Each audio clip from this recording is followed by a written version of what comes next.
This is Van Electric Ghost, and we're live on the air with Stephanie Telibasa. You're a practice owner in New York City and a business coach, and want to thank you for being here on the Van Electric Ghost podcast. How you doing I'm today? good. Thanks for having me, Phantom. I'm excited for our talk. Well, it's great to talk to new people all the time. We're usually doing this show daily, and well, before we get into your story, we always ask every guest a couple questions. That's a kind of a common thread for all of our shows. Like, what motivates you, and why do you do what you do? Yeah, so what motivates me is to have an impact on the physical therapy industry. It made a huge impact on my life as a child and also on my father's life. So that's kind of what got me into it. And I really want to impact as many physical therapists as possible. So that's why the dual business of owning a practice and also helping other practice owners build theirs. Hmm. So in terms of your story, like you're continuing something that you always wanted to do. Was that like as like a dream that you had as a young person that this is what you're doing now is what you want to do?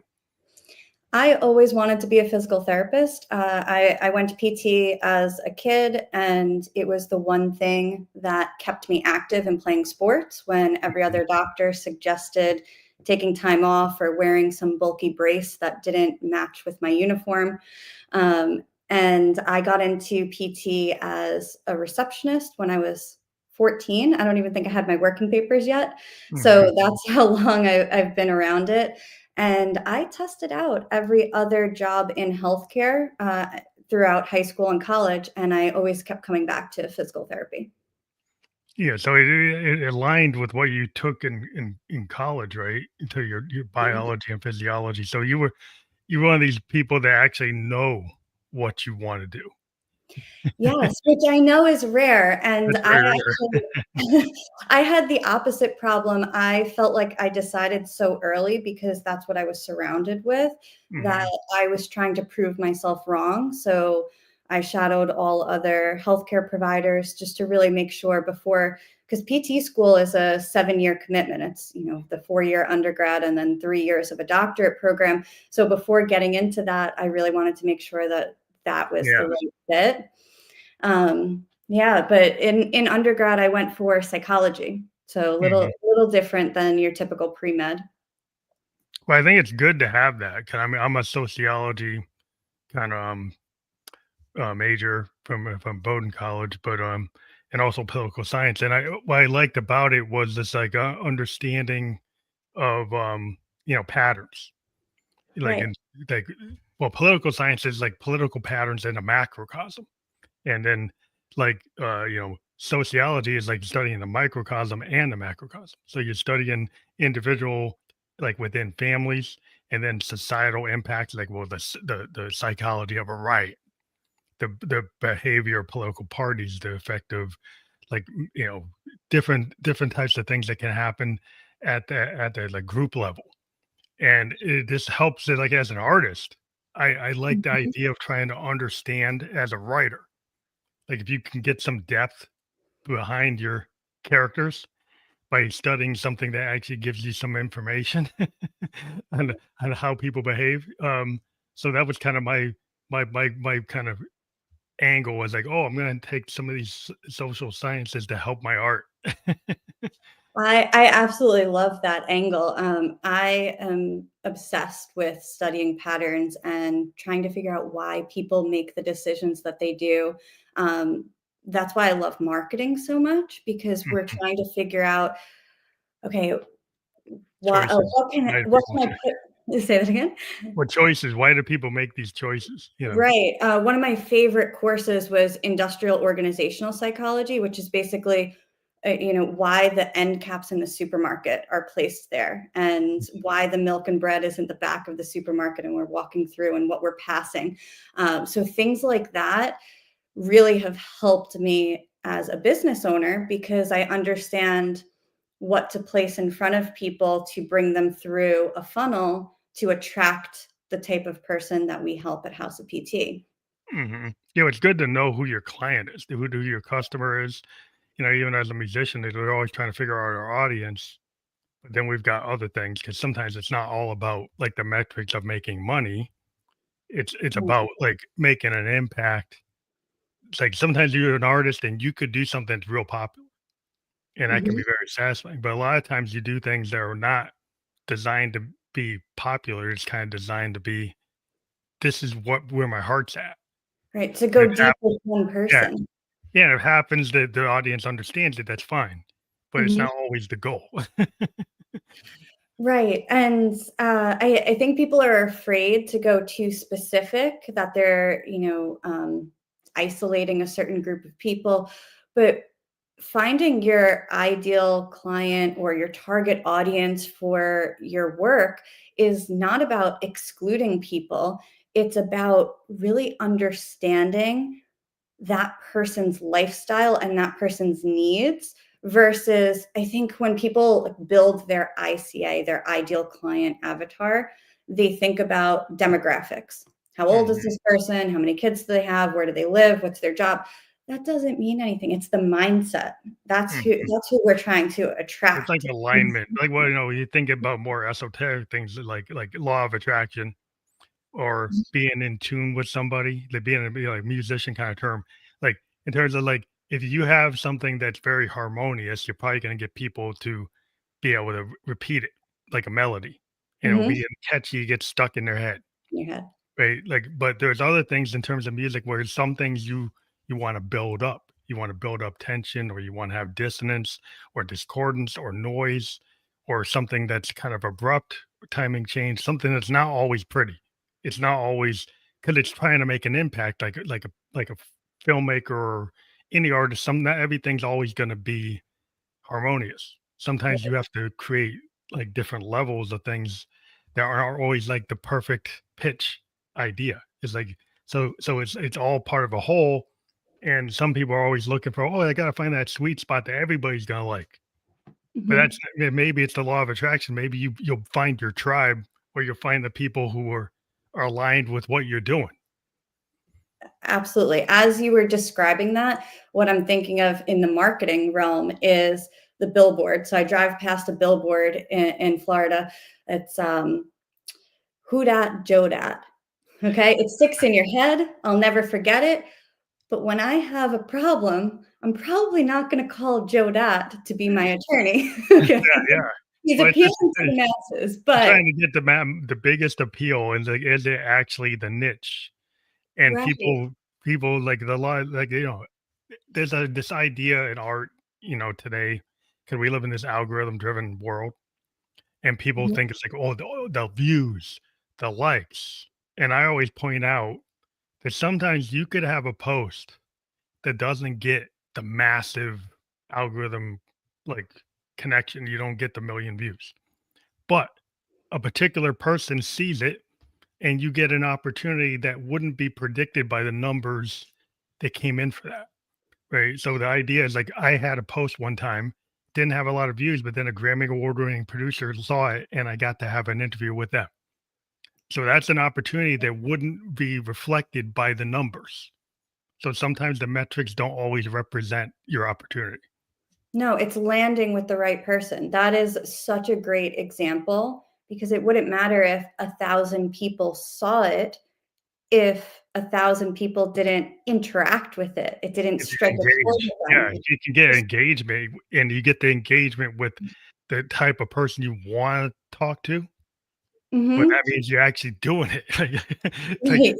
if I get referrals from doing a podcast and I keep on getting authors, and I keep on getting writers, and I keep on getting painters, and they That's just it. come out because they see what I'm doing. They're like, "Well, that's the alignment. That's what I wanted. That's what I Mhm. want to happen." Right, right. That word of mouth, that will carry you so much further, and, I talk about kind of multiplying your audience. So when you speak to one person and you really go deep with that one person and it feels like that, oh, she's in my head, she gets it. Mhm. Yeah. Then that person is going to be surrounded by people similar to them. And when they refer someone, right, that's going to multiply. So that's exactly what you're describing. It's kinda like the art community. Like, if you're in an artistic community, then you get this kinda collective. like all these bass players, all these recording engineers, all these other Mhm. writers. So you're in the zone, and they were all kind of yeah. So it's like your beta. Like writers have beta readers. Okay. Musicians have kind of our collective crowd of other musicians, and they might be in different genres and different areas, but like you can bounce things off, and then those when you bounce things, then suddenly you get opportunity. Oh, would you want to play bass on this record? Oh, do you want to engineer this record? Do you want to go on tour with me? Because they know you. Because and so it's Mhm. really it's that kind of connection that's kind of like you're at the meeting, you're not doing the elevator pitch, but you're actually telling people something more memorable. And so the Yeah. guy who's just repeating the elevator pitch, he's like, "Well, how come this isn't hitting? How come this isn't landing?" And then the other person who's just kind of being like authentic, Mhm. it doesn't sound like an elevator pitch, but they're actually landing opportunities because they're more real. Right. That's a good example of kind of building in public. When you tell people what you're working on, then opportunities will come up. And I think everyone is so, at least in the business world, everyone is so, I want to build in private. I want it to be perfect before I show anyone. Right. Yeah. And I don't know if you've read The Creative Act behind me, Rick Rubin. Mhm. He talks Like about his house, yeah.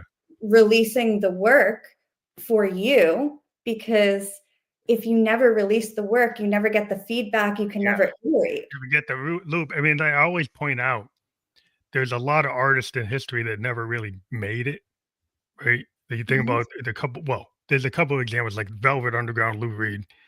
There was this little band he created in '66. Nobody really listened to him, but tons of producers listened to him. Like Bowie listened to him, Brian Eno listened to him. Tons of producers that became really big in the '80s and '90s listened to that band. So it's like hardly any fans listened to it, but a lot of other musicians listened to him, and it became like iconic in the canon of music within like alternative music and independent music, indie music. That like Lou was this icon, like Dylan or Hendrix, but he wasn't an icon that sold a lot of records, but he influenced a lot of people because of the art itself. And sometimes that type of recognition, even like William Blake was a Victorian poet that wasn't known in his time.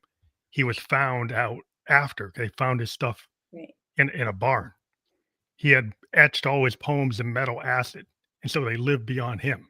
He became one of the greatest Victorian poets, but he wasn't known like Tennyson or Wordsworth in his time. He was found after. Right. So what are you looking to do with your work? Is it to, make the quick buck and, get the billboard up there and take any paying customer? Or is it about what you said, influence?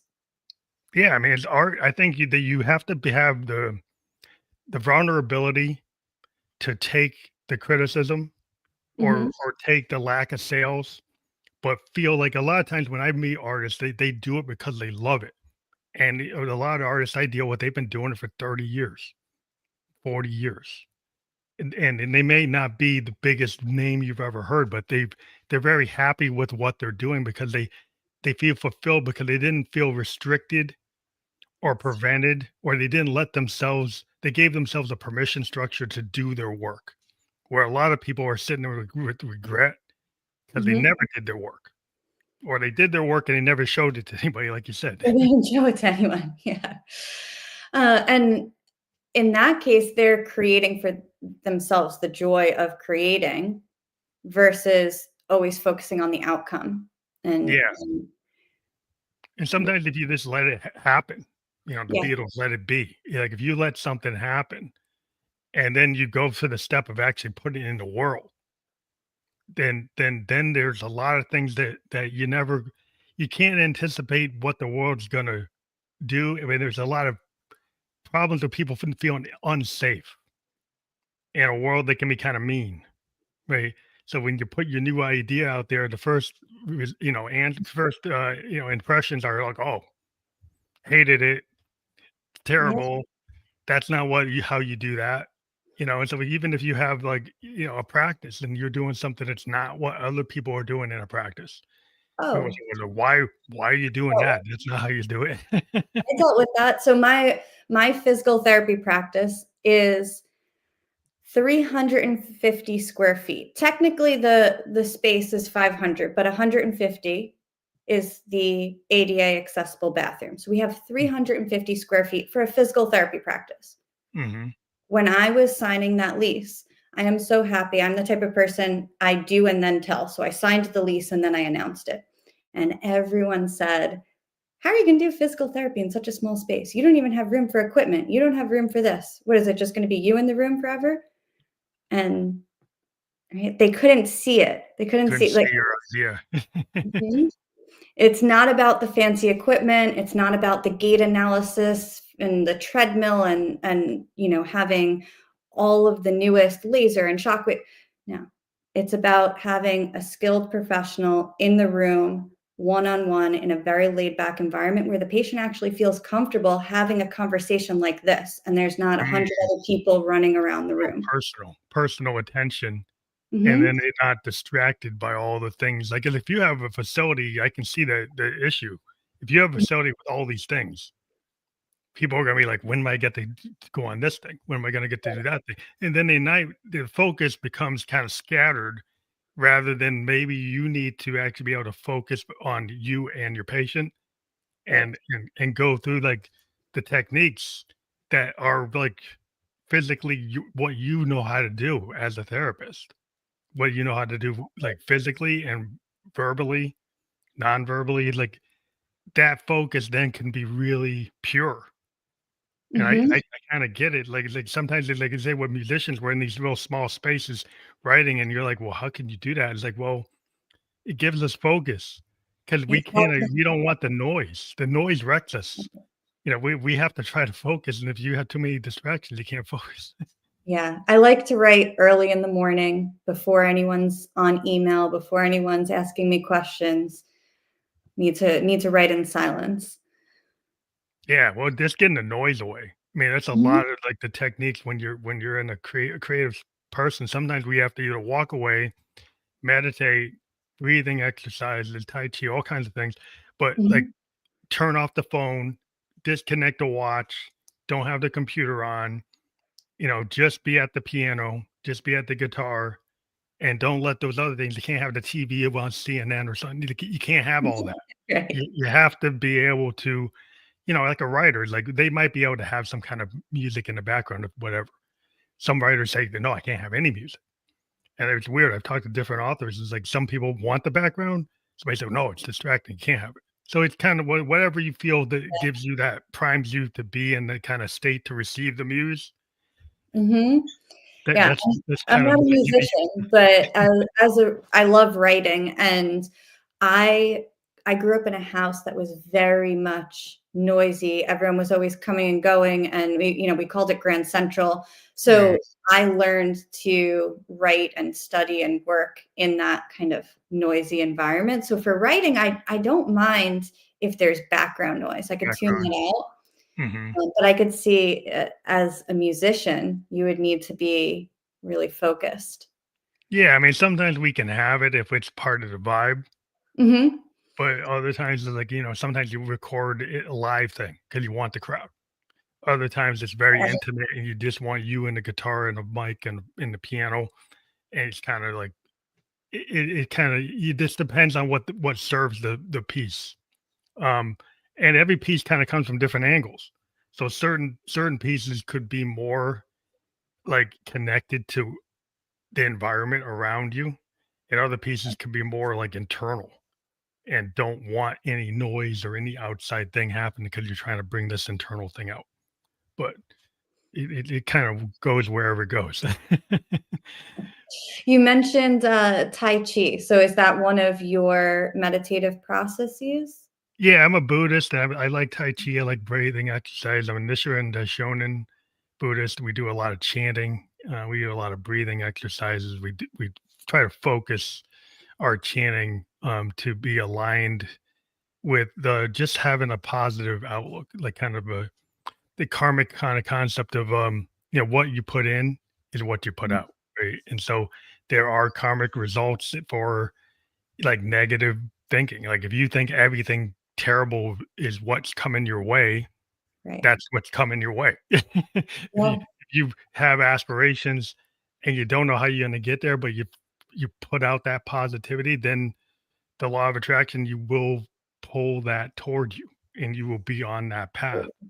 Not that there won't be hiccups in the path, but everything's kind of falls in place and you're willing to have those accidents or happy accidents or kind of work through things, knowing that it's not all dark days.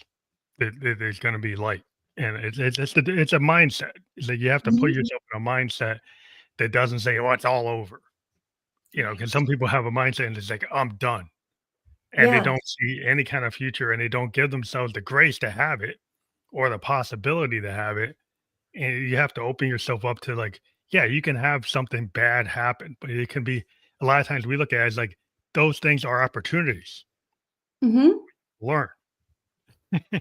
Yes, growth, opportunity to pivot. I love how you described it. So, one of the things that my team picks on me for is that I'm always focused on the positive. And they're like, well, sometimes you have to talk about the negative and we have to talk about where things went wrong. Like, great.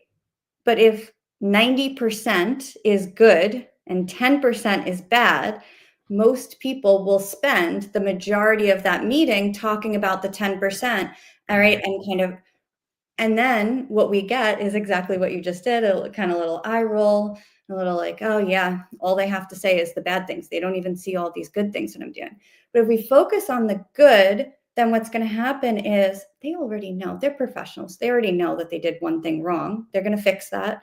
And if we focus on the good, then we'll get more of that because that's what feels good, right? We're getting praise, we're celebrating. So that's Mhm. what's going to, again, multiply and we're going to attract more of.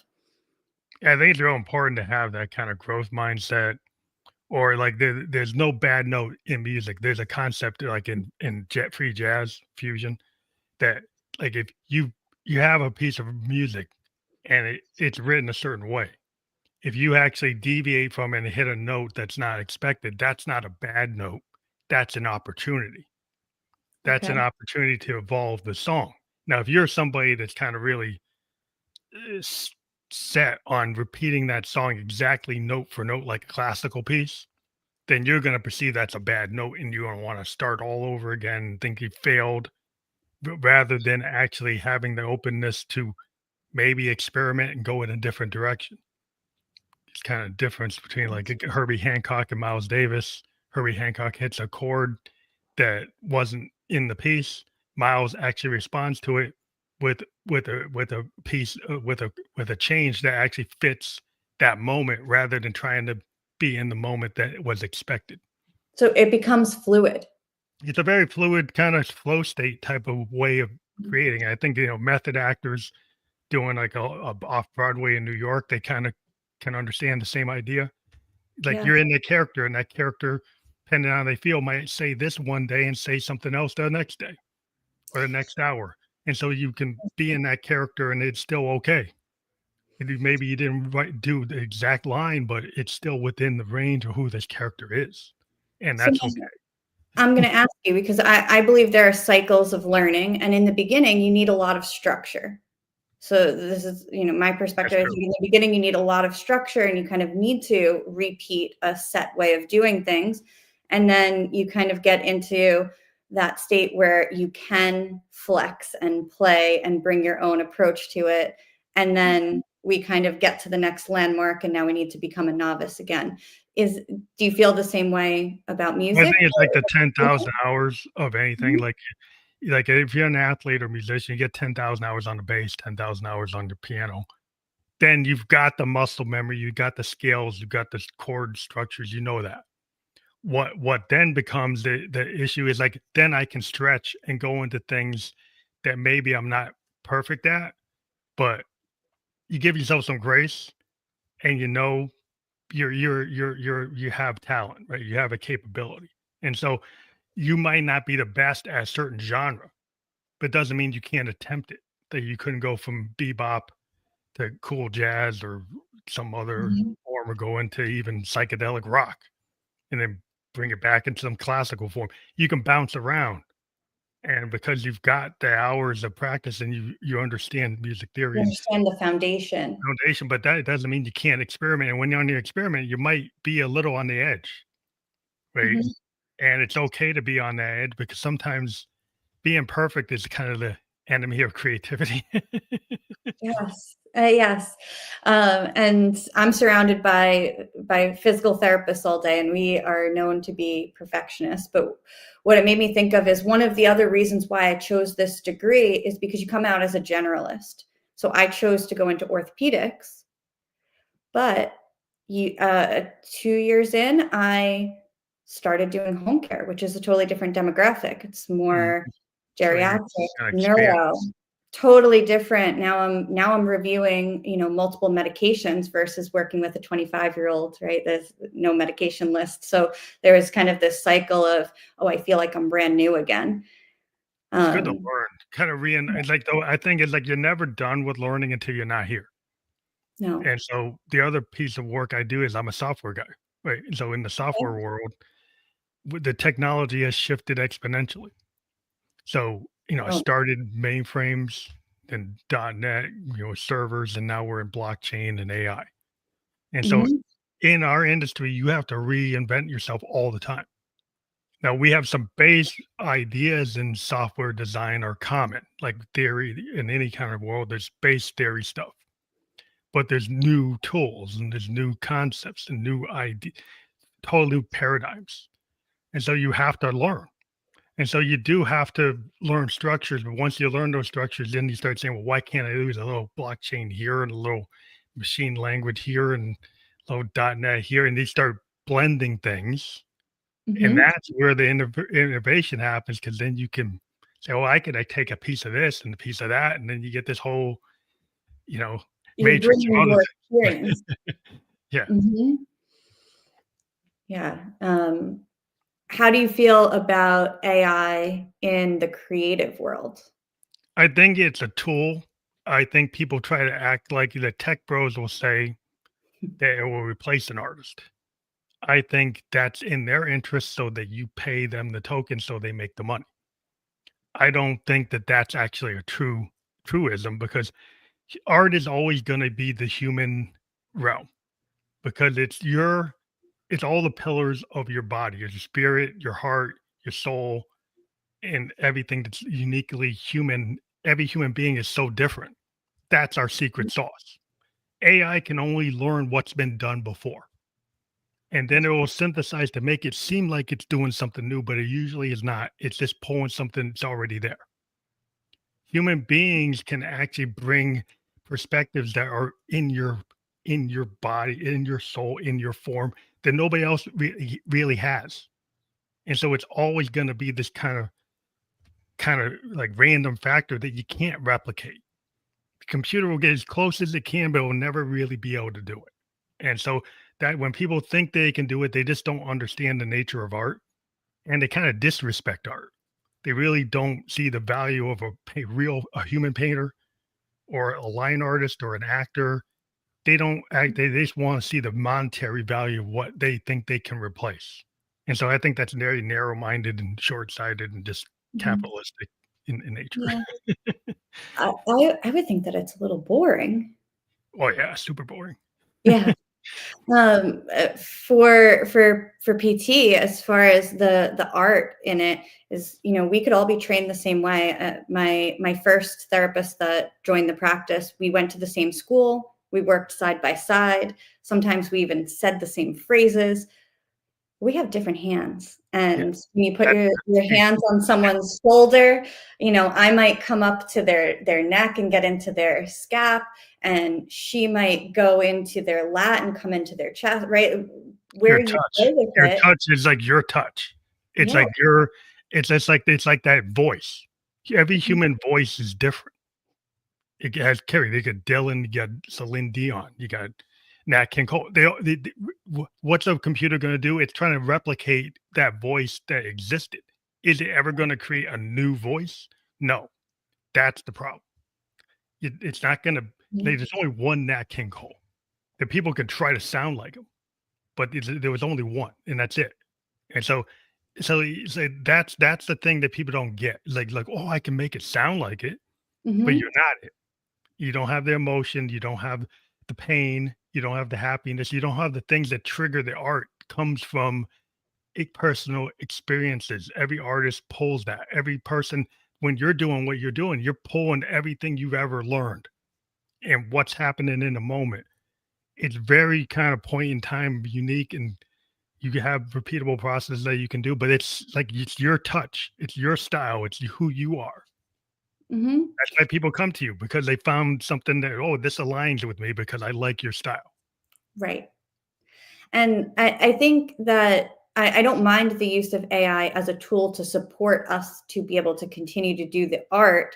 So if AI is, it's been started to be implemented in our EMR, so in our documentation, right? Mhm. So Yeah, yeah, that can if help. if that's, you know, condensing our notes and condensing our paperwork time so that I could spend more time face to face with you instead of typing on the computer, that's a If great it use. gets rid of like menial tasks or repetitive tasks, like in our industry, we use it to like repeatable code that's boring, but not Okay. really like innovative kind of creative code is differences. Like there's certain tasks that are like repeatable processes, encryption processes, Mhm. credit card processing, going and checking somebody's like financial background. There's certain like protocols or procedures that are just repeatable. Well, we Yes. can get machines can do that way faster and they do it more efficient, do it tighter. But when it comes to like innovations or connections to people, this is why even CRMs are started moving away from like fake people, bots, and actually using real people because people actually prefer a real person. Oh, yeah. They prefer talking to a real person rather than some AI bot because they feel like that Mhm. bot's gonna get to a certain point where it can't answer the question, and then Yes. you're gonna have to talk to the human anyway. Right. Right. And, in my industry, when I'm working with business owners and they want to cut the marketing time down, what Mhm. kills me, they want to skip the writing. They want to use, a chatbot to do the writing for them, plug Language in. is critical. No, and I'm like, I want someone to hear your voice, and that's how they're going to know that you can solve their problem. If you're writing about how you can help someone with hip pain get lower in a squat, it's going to sound like when they come into the office and they talk to you face to face and you describe that problem out loud. But if you're just regurgitating information about that hip diagnosis, like they could do that themselves. Yeah, Right? well, the problem with, like, Not giving unique. it taking creative tasks that really need flair and style, Mhm. and computers have a hard time, like, what's flair? Like, if you try to teach it machine libraries, like, give it examples what flair is, but it's only what you can find. The esoteric nature of, like, what is touch? We kinda know when we're talking, we understand the touch. Right? It's Mhm. like your way of touching versus another therapist, even though you went to the same schools and maybe you learned the same things, how you do it is uniquely the way you do it. The computer might have a real hard time trying to figure that out. It won't really get it. It will try to say act like it got it, but it really didn't. And so that's the problem. And when you get into the creative space, that you really need that human discernment or the human capability of being able to kind of be off the cuff and be in the moment and riff. Yeah. Like, I you can't really do that. Yeah, I even get nervous with some of these, teledocs where, now you can, like, call the number on the back of your insurance Yeah, card, yeah, and you plug in your symptoms, and it gives you, like, a preset set of exercises.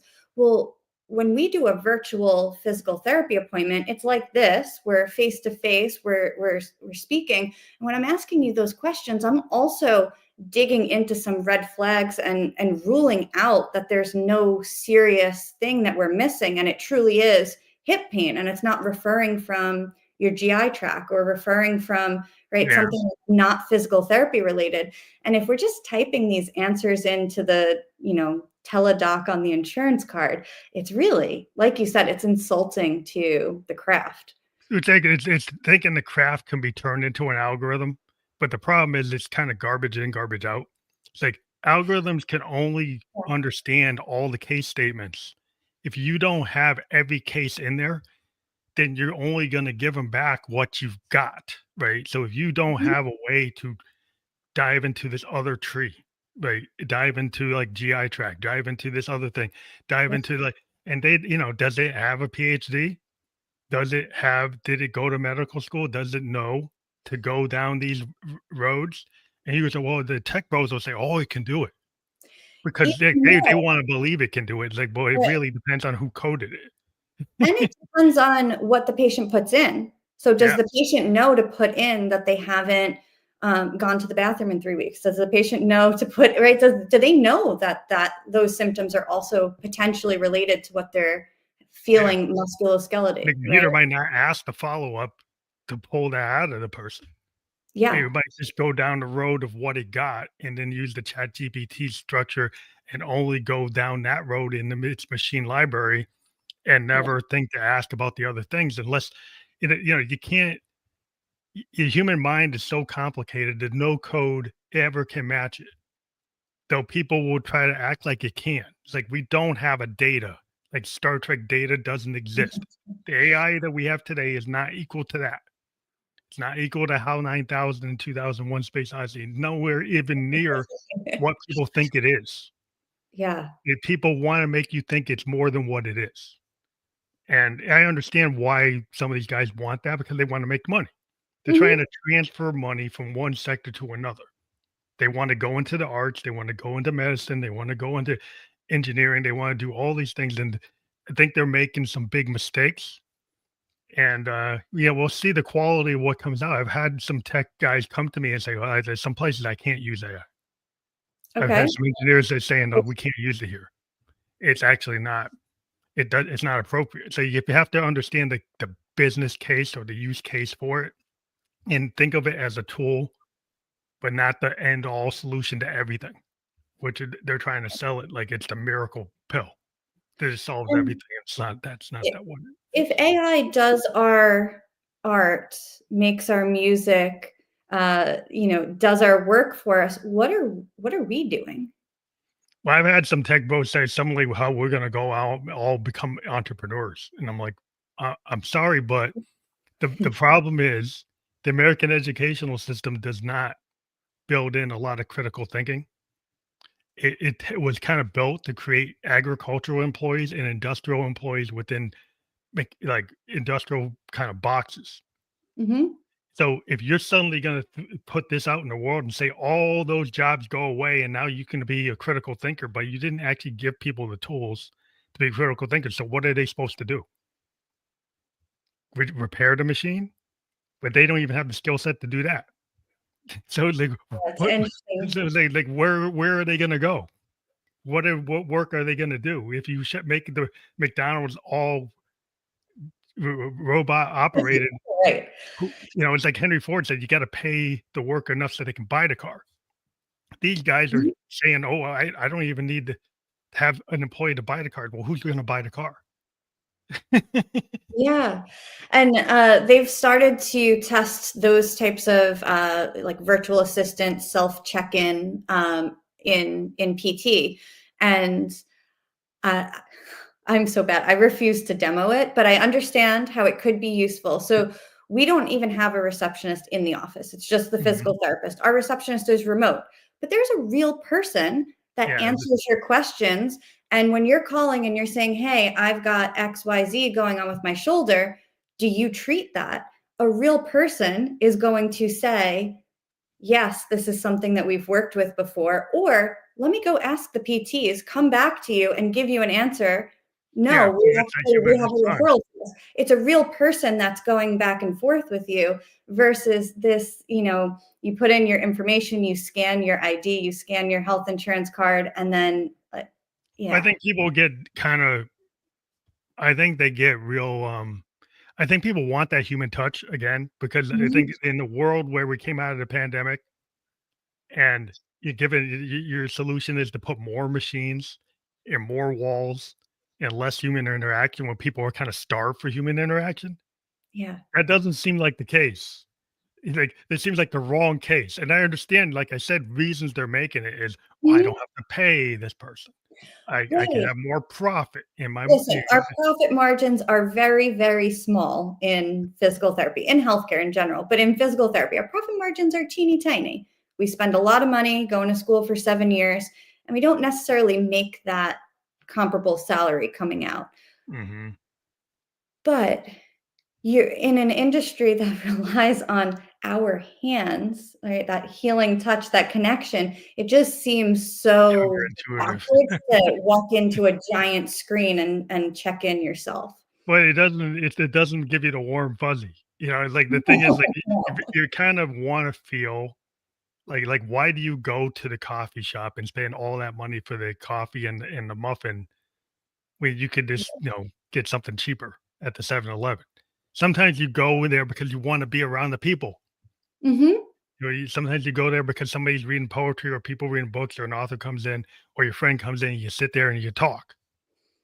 The people are forgetting of why people come together. They're not coming together to watch your robot and your AI bot show how techy you are. That's not really why people go out. I can just stay home to do it and get my Amazon delivery if I want to do that. Why would I go? Why do I go out for that? Right, we're looking for the energy in the room. Yeah. It's like so you wanna go it's like, would somebody really want a robot therapist doing your physical therapy, or do they want a human I being? hope And some not. people that be like, "Oh, that's cool." It's like a robot. It's like Star Wars. It's like, well, in real life is not Star Wars. Yeah. Yeah, right. I'm not so worried about our hands-on portion being replaced, but I definitely it scares me a little bit with the insurance companies pushing the teledoc and saying, "Oh, this is the same as a virtual physical therapy appointment." It is Nah, not. well well, they're all about profit margin. Insurance companies are about cutting I mean, I work with them. They're just actuaries, and I understand what their mindset is. It's about the pennies. They're Mhm. looking at the pennies at crazy level. They're always trying to make things as efficient. That's their mindset. But what we've seen what happens, actuaries back in the 70s destroyed the American car industry by making the cars like terrible, by trying to increase the profit margins, and then the engineering became terrible because it's like it was less about the design in the field and things looked like you didn't want these cars. And the other industries came in and then eventually American industry kind of came back because they started to realize people want style. People want things that are maybe over the top and it doesn't make actuarial sense, but people Mhm. are passionate about the things that they buy and they want to feel connected. So it's got, some feel Yes. to it. If it Right. doesn't have any feel, it's just efficient and it makes the company money, but it doesn't have any, I'm not really moved by that. No, this comes full circle to our, why do people make their buying decisions? And if you've read This Is Marketing, Seth Godin, he talks about, you won't often see people driving the cheapest car on the road, and you won't often see a Bugatti at the supermarket. Yeah, yeah. Right, but people are somewhere in the middle, and that goes Trying back to, to yeah, the they're trying to, psychology. I don't yeah, wanna be known as the cheapest, right? yeah, they wanna have something that makes them feel like they have some kind of sense of style, that they have some power, people getting big SUVs because they wanna be riding over other people, but they're spending extra money, right? Right, It's not actually always as efficient as the other car, but it's no, like it's like safety, it's other things, it's being able to do this, be able to do that, and so they want these extra things that maybe don't make logical sense that, "Hey, that's not the Corolla," mhm, but, like, not everybody wants that. right, at Sometimes a people certain want point, they you're not want something being more stylish. right, right, It might not be the Bugatti, but they don't want that. They want something else. And so, yeah, I think that's why people want that custom thing. Like, why do you go to the food truck to find that taco? Because that taco actually tastes like something. I right. can go to the I want 7-Eleven more and put it in authentic the flavor. microwave. I can put the microwave burrito, but and I can get my meal cravings satisfied, but it don't. have that passion of me looking for that taco truck. Yeah, there's an inherent you feel like the taco truck is gonna be authentic. Like, just the idea of it, it's it's the connection. Yeah, it just feels like, "Hey, this is this little secret thing. This Mhm. is this thing, and not everybody knows about this." Yeah. That can give you a lot of psychological appeal that, why you think it's better I'll tell you, because you have everybody knows about the taco truck here in Sarasota. It doesn't matter if it's 2 in the afternoon or 2 in the morning. they're I've gotta looking wait for it. 20 minutes to get my tacos. Yeah, but that's what people want. It's like, do I go to the chain donut restaurant, or do I Mhm. go to the local bakery that has this donut that no one else has? Yeah. I'll go extra 40 minutes in New Hampshire to go to this one bakery that does these really good sour cream donuts, and I'm like, I could just go down to the Dunkin' Donuts 5 minutes away, but I'll drive 40 minutes to go there just because Do that donut is just so much that I'm willing to spend the money to do. do you go there because the donut is, 4x better, or do you go there because you like supporting the small business or It's kinda like, well, the donut is, like, a million times better, and it feels it tastes more fresh, it's bigger, it has more flavor, there's more variety, there's different the bakers have different flavors all the time, it's like it just feels like because they have a personal touch and the relationship with the store, you go in and it feels friendly. Mhm. It feels like it's not assembly line. That's You go huge. into the chain, it's like, "Oh, okay, is this the number here's number 24. This is Right. your order. Here it is. You're gone." Like, here there, you go there, you could actually have a conversation. Mhm. They might take a little extra time and talk about whatever, because it just feels like, well, that's their business and the people are their business. So they care about the interactions with the people a little bit more. That's what I feel. All about the relationship Yeah, and I think the that's personal why people do better in small business. Yeah. That's their secret sauce. That's what you do. You're a people person. That's what you're trying to do. Mhm.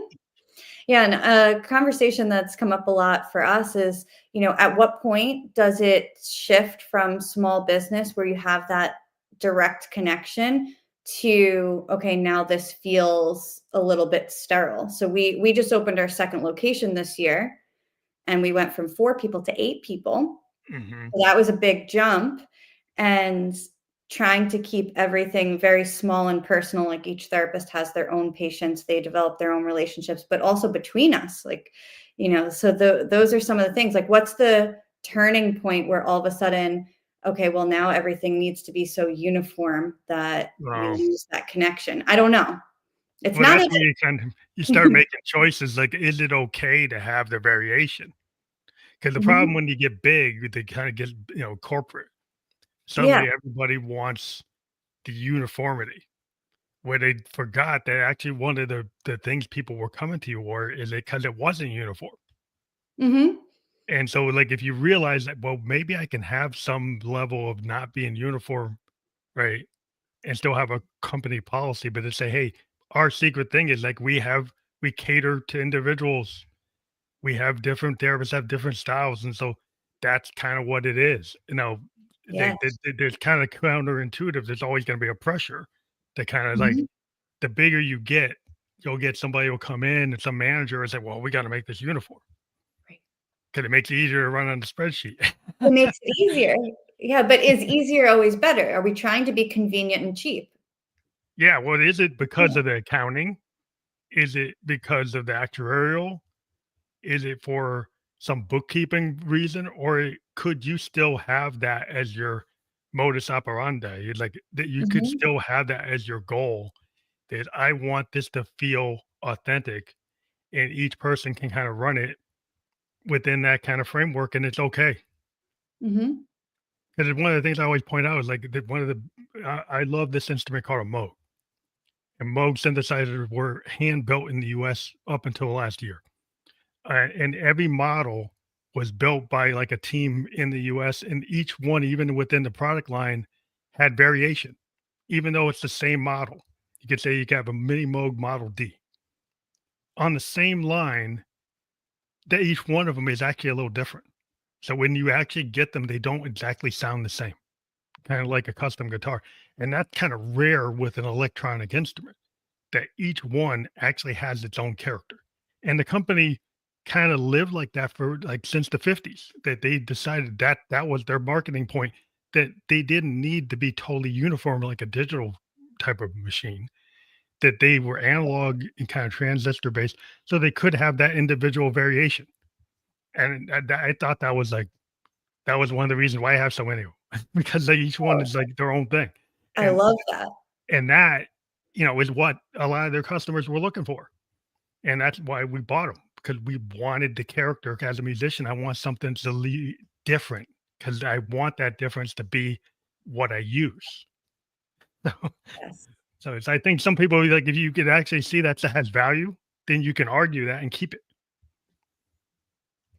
That's my kind of And bottom line. I think you can I'm keep gonna that if use I'm gonna use that story the second I start to get the pressure of making things uniform. yeah, That's because sometimes you want to have that individuality of personalized treatment, of Mhm. personalized treatment. Then my whole operation's kind of personalized, and you can have certain accounting rules or certain real bureaucratic structure, but don't let it get in the way of what your primary reason for doing a business was in the first place. Right. Yeah, I always say, you come in and there's different hands, but it's the same experience. So it should still be that same small one-on-one, right? The reason that we're called House of PT is I want it to feel like you're going to your friend's apartment, like it should feel Yeah. cozy and right. Um, but the hands are different, and that's like the approach is going to be different because we Well, all you have have the vibe. You have your overall vibe, and yeah. then everybody's working in your organization. If they understand your vibe, they understand the overall like story of the company, then they're gonna still if you actually you know onboard them in with that mindset, then Mhm. I think you can continue it. It's just if you decide that mindset's not right, that's when it will shift. Yeah. But yeah, I think that's cool how you have that individual like um flair or touch, like we've been Thank talking you. about. Yeah. I think I've that's like why people want to come to people. Right, and I've tried, the business obviously grew. Oh, it was just me at first, and it grew from that word of mouth that we talked about. And then I really tried once the first person joined to put them front and center and make sure that they were attracting people to their style. And that's how I've kind of so whoever comes in, I'm highlighting them, which I want to be as behind the scenes as possible when it comes to you know, the business. It shouldn't be about me, right? Mhm, When we opened our second location, I really wanted to open in Flatiron. I don't know how much you know about New York City, but that's kind of central. mhm, And I had a connection there because that was where my first job was, and that was where my friends lived and worked. And I said, when we open our second location, that's where I want to go.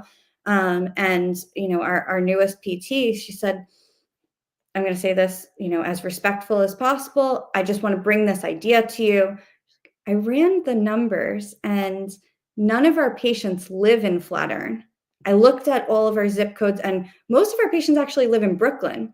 And I live in Brooklyn and I kind of like Brooklyn. How do you feel about opening here instead? I said, you know, I'm not there. I'm not going to be the face. I'm not going to be the one going to, all the neighbors and going to the community events. Like, who cares if it's not in Flatiron? Like that would be leading with my ego and what I yeah, want. yeah, you made a good, well, you listened, which is like Right. listening skills are like a big thing that I think anybody that's doing any kind of work you start is that you have to listen to that feedback.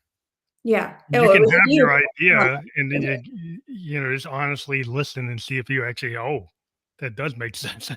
Right, right. It was such a moment of, I think I was doing what I wanted, not what the business needed. And, it's one thing to say we put our people first and I listen to your ideas, and it's another thing To to actually do really it. acknowledge it. And you're like, Yeah, I don't know anything about Williamsburg, but if that's where we're going, like I'm following. well, that's cool to be kind of ear to the ground and kind of know what's going on and then trust your people. Yes, Yeah. trust is everything. So kind of Always. like another example I would give is like in a band, right? You can have this like an alpha, and you can have an alpha songwriter who wants to write all the parts for everybody in the band. Or you can have that same songwriter, like when the bass player comes in, right? And the bass player changes the part that you wrote. You could say, no, it's all wrong. You got to do it the way I wrote it. Mhm. Or you could actually understand this guy's been playing bass for 20 years. He interpreted what I gave him and he found a different way of doing it. And maybe I should listen to it without just prejudging that it's not what I wrote. Right. And when you have, then you actually have a band that's collaborative rather than top down. And then Yeah. when you have bands that where you listen to the drummer and he actually changed your arrangement, and the piano player changed the arrangement you gave 'em, but they didn't change it because they hate you. They changed it because they wanna make it better, and they're Yes. taking their experience and they're actually giving you something, and either you get, like, ticked off that they're not listening to the top-down approach, or you start to dive into a collaborative approach. Yeah, and that's acknowledging that they're coming in with experience, that's honoring that you're not the be all, know all, right?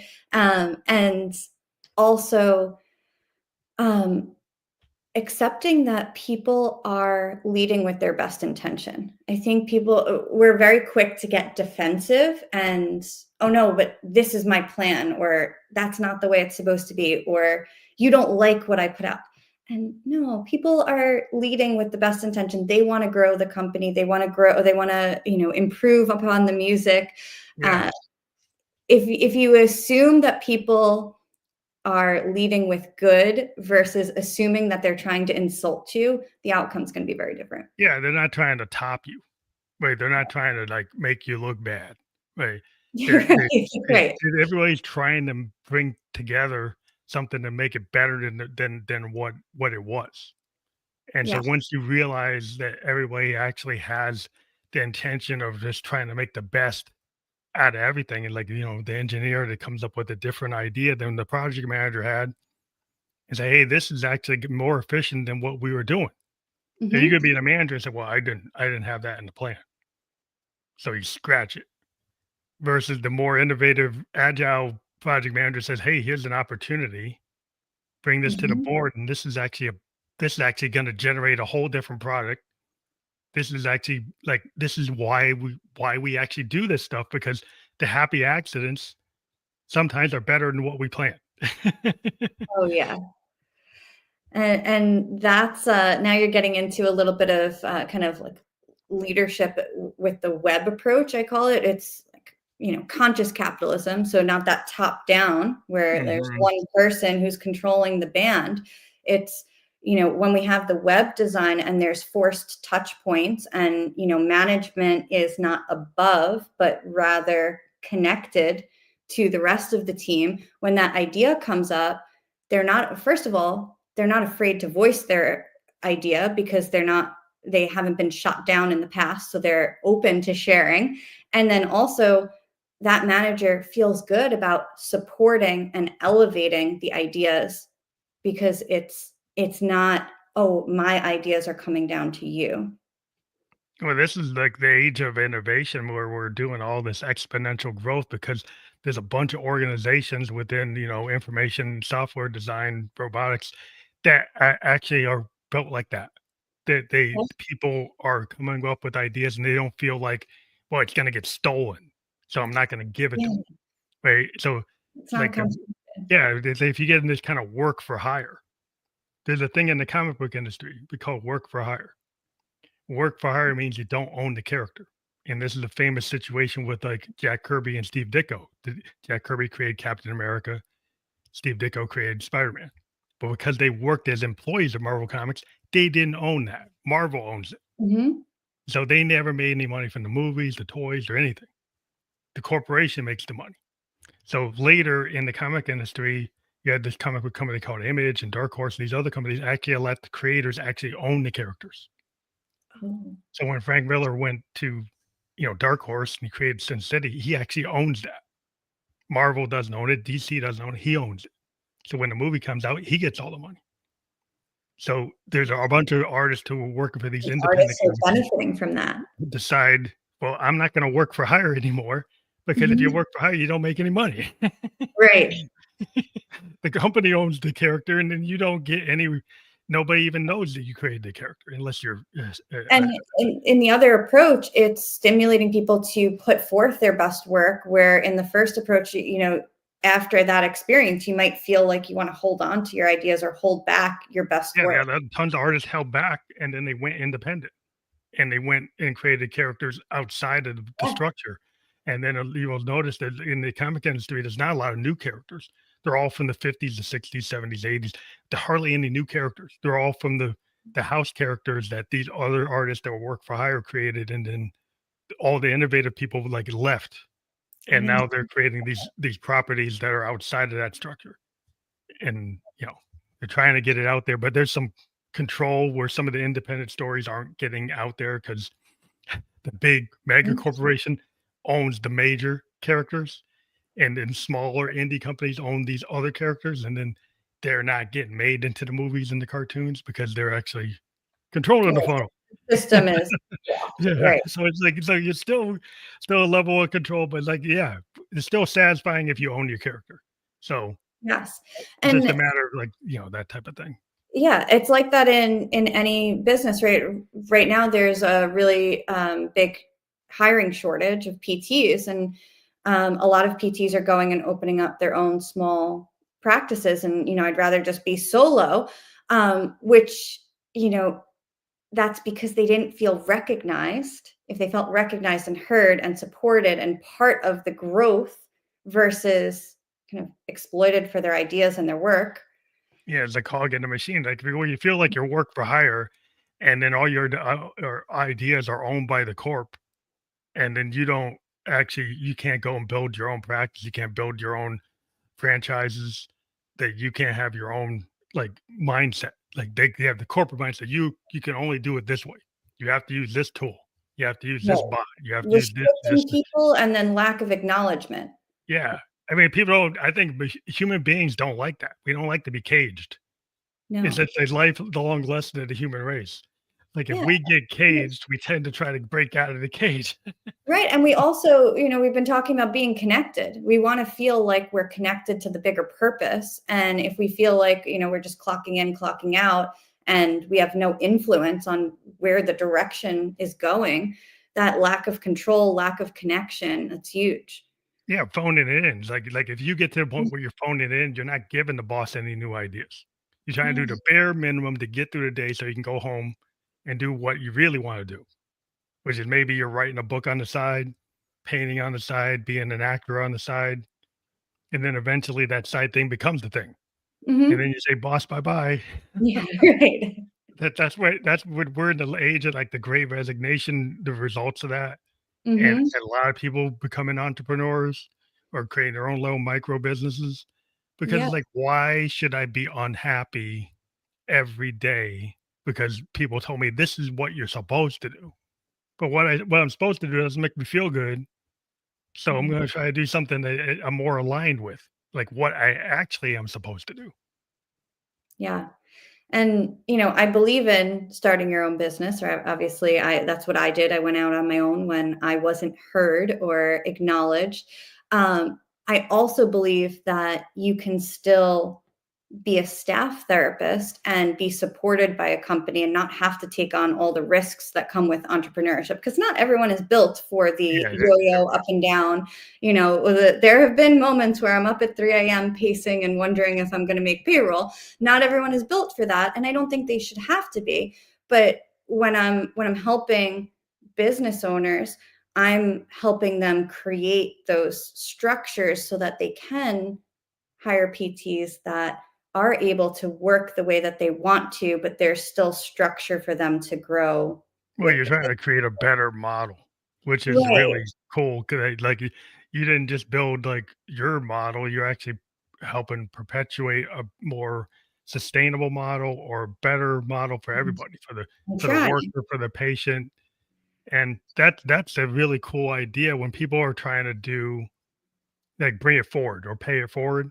Yes. I've always been a big fan of people who are trying to pay it forward or do something that's gonna not just help their little sector, but like actually uplift all the boats.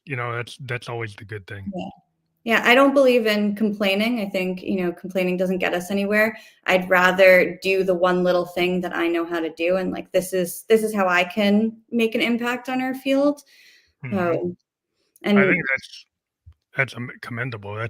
That's why we like to talk to people like yourself, because we want to get these stories out to show people that you can do it. For all the yes, people who say you can't do things, one thing on this show is that we like to show people these are the people we talk to, and they actually are doing the hard work, and that shows you that it's possible. And I want to thank you for being a guest on the Family Like a Ghost podcast, because these stories need to get heard. And we do have your houseofphysicaltherapy.com link below. That will be fully clickable. So if people click on that, is that how people get in touch with you? yes, yes. That'll bring you right to our website. And if you go to my bio, you can contact me directly. That's where my email address will be. And then if you're interested in PT or you have any questions, there's a contact form there too. And that's fully clickable. We were just live on Facebook, YouTube, and Twitch. So in the podcast description of those platforms, that link is actually a URL. And everywhere else where will be published tomorrow, all the podcast platforms where you can listen to or watch a podcast, that same situation will be there. It'll be in the description. You'll be able to click through on the URL.